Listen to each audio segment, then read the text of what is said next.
Hi everyone, welcome back to my channel. My name is Janaya and I go by Her Tech Legacy. And in today's video, I want to share with you guys my journey into tech, my advice for aspiring engineers, and helping you decide on which industry you want to work in.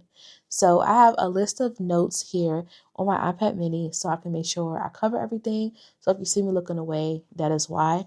But let's get right into this video. So early beginnings. I was in a middle college program from the time when I was 14 until I turned 18. So after I left my middle school, I went straight to college. Like some of you guys are gonna be like, yeah, right. No, really, it's called a middle college program. And pretty much we had a facility on a community college and we attended classes there every single day as like a regular high school student would. So upon completion of that, I earned my associate's degree in general studies and my high school diploma at the same time. And that helped gave me a jump start into my tech career. In this middle college program, it was more so health sciences based, but I did get a chance to take up some technology classes. I don't remember the names of them in detail, but there were about two or three. And then in one of my math classes, I believe it was Algebra 2, I got a chance to play around with Scratch. And if you guys know, that's like a very, very introductory way of learning how to code or learning more about what code is and how to make it work or the logical side of it. So I knew from taking my healthcare classes that healthcare was not for me. Tech had my heart, and I just really wanted to get into an industry that's really innovative, somewhere where I can benefit others and also just make a huge impact and change in my community. So I was trying to figure out, like, okay, well, I have a background with all of this healthcare and I love technology. So I figured out a way to combine the two and I chose healthcare tech. All right, so keep that in mind. 2019, I graduated from school and it was time for me to go and start my undergraduate career. I attended Towson University and I majored in computer science with a track in software engineering. At Towson, you could have been a cybersecurity track or software engineering track or a general comp sci student. I knew I wanted to be a software engineer, so that's why I chose software engineering track. Um, in a previous video, I discussed all of the classes that I took at Towson. I explained which ones were my strong suit, which was all of my computer science classes, and all my weaknesses, which were my math classes. Luckily, being a software engineer, I don't work too heavily with math, thank God. So um, if you want to check out that video, I'll link it in the description, or you can go on my channel and take a look. Um, so a few things that I wish I would have focused on more was networking, internships, and projects. Now, in every computer science class I partaked in, I had a project that was due at the end of the semester. And most of the projects were group projects, which was fine with me. It gave me an idea about, like, okay, it gave me a glimpse of how an agile work environment would be because that's how all of our projects were done. And we had to do like check-ins every 2 weeks. How's the sprint going? What things are we working on? What things are causing impediments? Things of that sort. So it kind of gave me like a head start glimpse as to what to expect on a development team. Internships. I did apply to a lot of internships. I did end up doing one internship as an undergraduate. It was hard because when I attended Towson, I was a freshman by year, but a junior by credits. So when you are a junior, they're expecting you to have a lot of background, a lot of technical skills, a lot of knowledge that you would have acquired your first 2 years.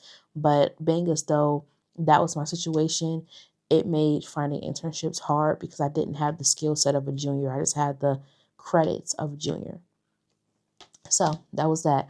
Far as networking, I would say making those connections with not only your professors, your classmates, but going to technical events or career fairs and networking.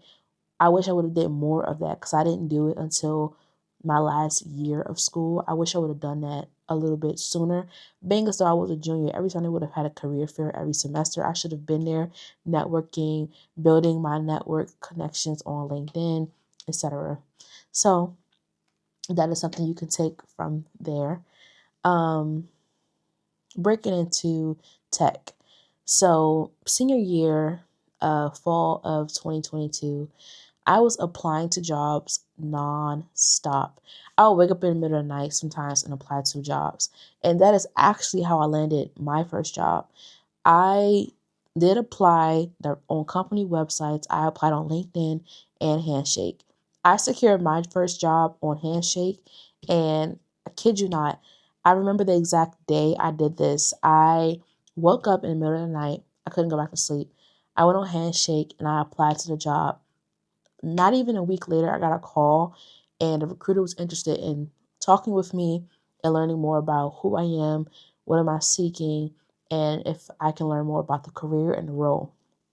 You guys, that was like the best decision I could have made. Oh my gosh. I'm not going to state what company I work for, but I am going to say it's in healthcare tech. It's an amazing company. I work remotely and I love it. But I'll get more into that later, but that's just, there. When applying to jobs, I got ghosted so much. I remember this one time I had connected with a recruiter at a career fair. Excuse me. I had got her personal cell phone number, her LinkedIn, and her email. And she told me that she wanted me to apply to a role and reach out to her once I did. She completely ghosted me. And I'm like, you went through all of that and you ghosted me? Like, I would have rather you just said, I didn't get the position or I'm not fit for it or something. But the ghosting literally has to stop. I applied to hundreds of jobs. I'd got some interviews, maybe like 5 or 6. It's not a whole bunch, but I applied to so many jobs. I would have either got told no immediately. I thought something was wrong with my resume, like maybe I'm not showing like I had enough skills or whatever the case may be. Either way, I got told no plenty of times. I did get some interviews. Um, Sometimes I will always fail at the coding portion because HackerRank is not the all in all tell of whether or not this person will be a good fit for the position. Like, I kind of wish companies kind of stop doing that and maybe just give the person a chance. Um, but that's my 2 cents. Um, Imposter syndrome. One thing, you are going to have it whether you're a student or you're an actual engineer. It just happens. But as long as you keep trying, that's all that matters. So, this is probably all over the place, but hopefully you guys are following along and gaining something from this. I am currently a software engineer too. I started off as a 1 and I was like a tech associate at the time. And then after my first year, my performance was very well, and I learned so much that I became a software engineer 2. And now I am on the road to being a software engineer 3. I'd have to keep leveling up my skills and having a confidence in myself. And I just know that within the next year or 2, I will definitely be a software engineer 3. Some skills that I had to learn or show that helped me level up was Git, problem solving, team collaboration, obviously technical skills. So I have a note here about talking about the growth in my role. I've definitely grown a lot technically and professionally. And I would say I did a lot of projects in school, working with groups, but it's only a small glimpse of how things will be on industry. Um, when you're in school, you have to learn so much, retain so much.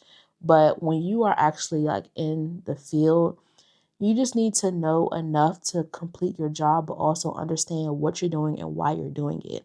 It's not like, oh, every day I have to spend time learning something new. Yes, you are always going to be learning something new, but it's not going to be as intricate all the time. Like sometimes you can learn just by taking on a hard task or a challenging ticket, and you will learn that way. So definitely keep that in mind. Um, I would also suggest that if you are learning to code or you want to be a software engineer, work on creating projects that have an impact. Um, that is something that's like a joy for me when I'm working. I'm a software engineer too. As I'm working on all these new things, I see the impact of the projects I'm working on in the healthcare field. Um, some other tips about being a software engineer: learn how to advocate for yourself. And that's whether you're in meetings, code reviews, in the classroom. You have to learn how to advocate for yourself. You can't um, just let things go or not, or fall like in line. You have to like not let your shadow outshine your potential. Because you want them to know who you are. You want to be able to express your skills and show them. And you can't do that if no one knows who you are. Um, no matter if you're an undergraduate student now or you're a software engineer, find a mentor and find a way to continuously build your confidence. Okay. Okay. So that is all about my journey into tech. Now I have a few points that I want to discuss with you guys, which is my advice to aspiring engineers. So the first thing, if you are aspiring to be a software engineer, build a strong foundation. I'll say that again. Build a strong foundation. Learn the fundamentals, okay? You need to learn data structures, algorithms, Git, any basics that you need to understand across any programming languages. You need to know this. Do not skip your soft skills either, because you'll need to be able to learn how to communicate that to others. That is huge, okay? Like, that is my number one thing. Even if you have to start small with basic projects and work your way up, just do it and keep track of what you're building, things that you're learning along the way. Write those down, document it, but just make sure that whatever you're doing is helping you build great foundational skills. All right, so the next thing I have here is create projects. Build things you're interested in to show off your skills. Projects help me more than grades when applying. If you watched my last video, you probably heard that I got A's, A minuses, B's, B plus, and C's and C plus. Like, I'm not ashamed to admit that I was not doing really good in my math classes. Like, I did enough to pass, but that was it. And grades didn't really matter so much to me. I excelled well in my programming classes because that was my passion. So it was going to reflect in my grades. Like, I'm passionate about this. I'm doing my best to make sure I do well in this class because I want to be able to make sure I'm actually like getting something from the class. So keep that in mind. If you have a diverse range of projects on your resume and you have it on your GitHub too, that is going to help you more. That is your experience. Not about whether or not you got an A or a B in this class. It's your projects that really matter and what you got from that class. So keep that in mind. Document everything, whether you keep a portfolio or a blog, or you just make contributions to your GitHub, or you're a creator, content creator, and you film your process. You talk about things, your experiences, talk about what you learned, how you solve problems, like document everything. You never know when you'll be working on something and those same issues come up again, and you will have a reference to what you did to resolve those problems, and you'll always have that. It's really important to document everything. The next thing I have here is to network and find a community. You can join tech groups. You can network on LinkedIn, on X. You can join Slack communities, Discord servers. You can find people that have similar interests of you on social media. Just find other people in tech to connect and grow with. Like when you surround yourself with people that are doing what you want to do, not saying like copy this person, but it gives you the motivation that you need to keep going. Okay. The next thing I have here is learn to love learning. You and I both know tech changes constantly. You have to get comfortable with learning.